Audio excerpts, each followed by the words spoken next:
Bonjour et bienvenue à l'Institut d'études à distance de l'École de droit de la Sorbonne. Alors la dénomination est un peu longue et on peut dire l'IED pour Institut d'études à distance, de l'EDS pour École de droit de la Sorbonne. Et on peut même faire plus court, on peut dire l'IED. L'IED dont je suis le directeur depuis le 16 juin 2021 et que je me propose de vous présenter tout simplement en répondant à 4 questions. Quoi, où, qui et comment. L'IED est donc la composante de l'EDS qui permet à tous ceux qui ne sont pas en situation de suivre les enseignements de l'EDS en présentiel, de se former et de se diplômer. L'IED, c'est où ? Bien, on pourrait penser qu'un institut d'études à distance n'est finalement nulle part pour être en tout lieu.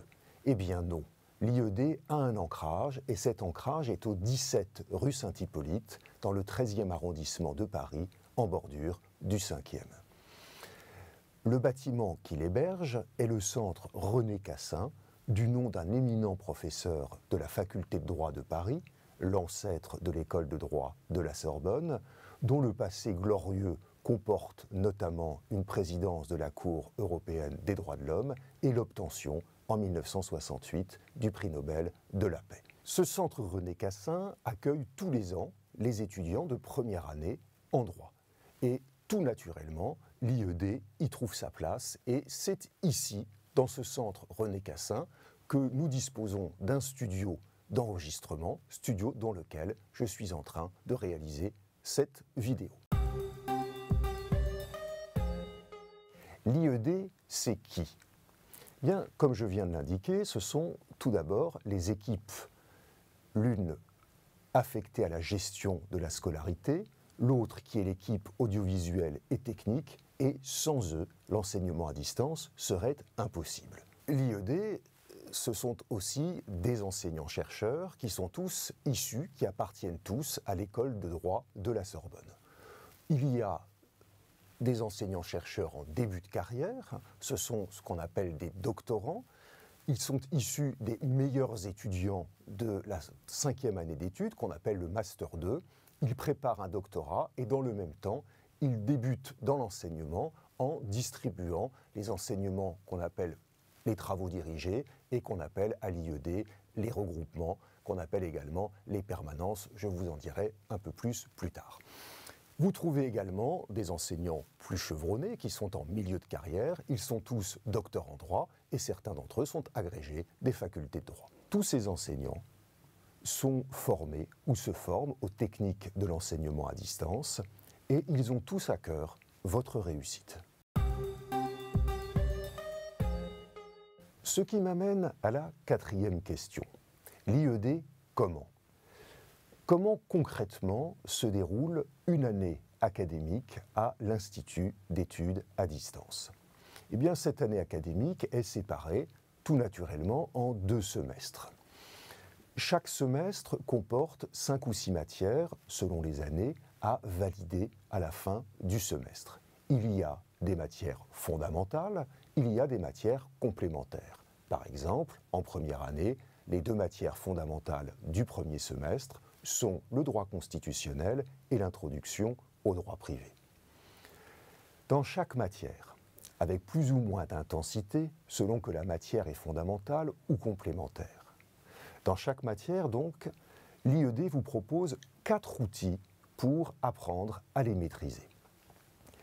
Premier outil, l'IED mettra à votre disposition une série de podcasts d'une durée de 10 heures en tout pour vous permettre de découvrir le contenu de la matière. L'IED mettra également à votre disposition un 2e outil appelé document de travail et qui ressemble à un cours polycopié. Vous y trouverez du contenu, vous y trouverez également de la documentation, vous y trouverez enfin des exercices qui vous permettront de vérifier votre bonne compréhension des contenus pédagogiques. Apprendre, c'est bien, mais il faut aussi comprendre et donc s'exercer.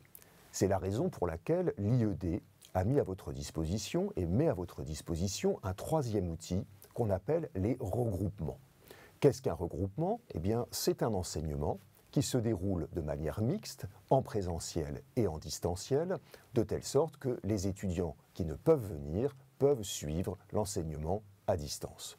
Que fait-on pendant un regroupement? Eh bien, pendant un regroupement, on fait les exercices traditionnels en droit, le cas pratique, la dissertation, le commentaire d'arrêt, exercices qui, naturellement, se rapportent à la matière dans laquelle intervient le regroupement. Le quatrième outil qui vous est proposé dans chaque matière, également un rythme hebdomadaire pour les matières fondamentales, un rythme moins soutenu pour les matières complémentaires, c'est ce qu'on appelle les permanences. Qu'est-ce que les permanences? Eh bien, c'est tout simplement un temps durant lequel l'enseignant, responsable de la matière, se tient à votre disposition en présentiel et en distanciel pour assurer un suivi, et un suivi qui peut être un suivi personnalisé. Ces temps de permanence sont organisés de telle manière que les échanges peuvent permettre la confidentialité. J'ai oublié un cinquième outil. C'est celui qui vous permettra de réussir, d'obtenir votre diplôme. Ce cinquième outil, ce sont les examens. Les modalités varient d'une matière à l'autre. Vous serez toujours prévenu en temps utile. Une chose est constante, les examens ont lieu en présentiel. J'ai répondu aux 4 questions. Je voudrais achever cette présentation par 2 observations finales. La première observation, c'est que l'école de droit de la Sorbonne croit tellement à l'IED qu'elle est parvenue à le doter de moyens tout à fait considérables à l'échelle universitaire, et notamment le recrutement de nouveaux enseignants-chercheurs dédiés au développement de cet institut d'études à distance. Alors, il nous faudra le temps de maîtriser cette nouvelle donne. Mais dès la rentrée 2022, nous ouvrirons 3 nouveaux masters, de sorte qu'à cette rentrée 2002, nous aurons 4 cursus complets M1, M2 en master. Un master de droit des affaires, un master de droit privé, un master de droit public et probablement un master de droit international et comparé. Ce qui m'amène à la seconde observation. L'IED a un avenir, il commence aujourd'hui avec un objectif à 5 ans, et cet avenir est que l'IED devienne l'expression numérique de l'école de droit de la Sorbonne. Qu'est-ce à dire? Tout d'abord que l'IED devienne le vecteur par lequel tous les étudiants de France, de métropole ou d'outre-mer, d'Europe ou du monde entier, puissent se former et se diplômer à l'école de droit de la Sorbonne. L'IED doit aussi être le vecteur pour les étudiants qui y sont inscrits de se former et de se diplômer dans des instituts à distance, mais situés dans des universités étrangères sur l'ensemble des différents continents. C'est un projet qui est en cours de réflexion et certains d'entre eux sont même en cours de négociation. L'IED doit aussi devenir, pour des professionnels qui sont déjà en milieu de carrière, le moyen d'étendre leurs compétences en obtenant de vraies certifications. L'IED y travaille et l'IED y parviendra.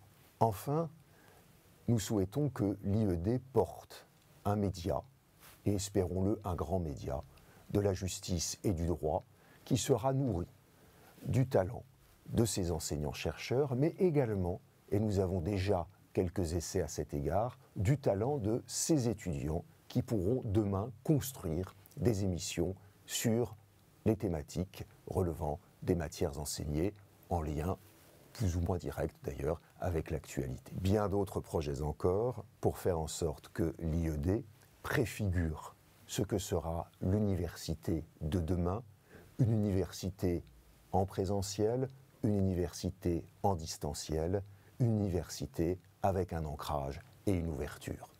Tout cela prendra du temps, il n'est pas sûr que tout aboutisse. En tout cas, je vous tiendrai régulièrement informé au moyen de l'outil vidéo. Et en attendant, bienvenue à l'IED et bon travail.